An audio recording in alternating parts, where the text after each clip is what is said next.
আল্লাহ তুমি আমার গুনাহগার উম্মতকে বাঁচাও। বিশ্বনবী আমার জন্য কাঁদবেন, আপনার জন্য কাঁদবেন, আমাদের জন্য সেদিন কেঁদে কেঁদে জাহান্নামের দরজায় দাঁড়িয়ে আমাদেরকে টেনে টেনে জান্নাতে ঢুকাবেন।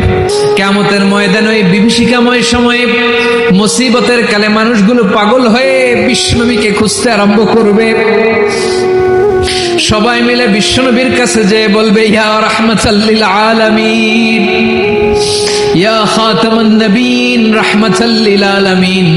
দেখেন আমাদের কি অবস্থা, কি কঠিন বিপদে আমরা আছি, দাঁড়াতে পারি না, সূর্যের আলোতে ঘেমে হয়রান। আজকে কেউ সুপারিশ করতে পারবে না। সব নবীরা অপারগতা স্বীকার করেছে, তারা বলেছে আপনি ছাড়া কেউ নাকি আল্লাহর সামনে দাঁড়াতে পারবেন না, আপনি একটু সুপারিশ করেন। বিশ্বনবী বলবেন, আসো আসো, আজকের দিনে আমি ছাড়া আল্লাহর সামনে কেউ দাঁড়াতে পারবে না। বিশ্বনবী মাকামে মাহমুদে যে আল্লাহু আকবার বলে সিজদায় লুটিয়ে পড়বেন। আল্লাহ রাব্বুল আলামিন বিশ্বনবীকে এমন কিছু চমৎকার শব্দ শিখাবেন, ওই শব্দগুলো দিয়ে আল্লাহর প্রশংসা করে বিশ্বনবী কাঁদতে আরম্ভ করবেন।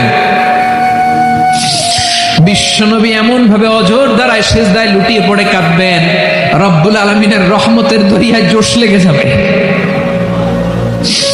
রব্বুল আলামিন এই দৃশ্য থেকে সহ্য করতে পারবেন না। রব্বুল আলামিন বলবেন, ইয়া মুহাম্মদ ইরফা রাসাক,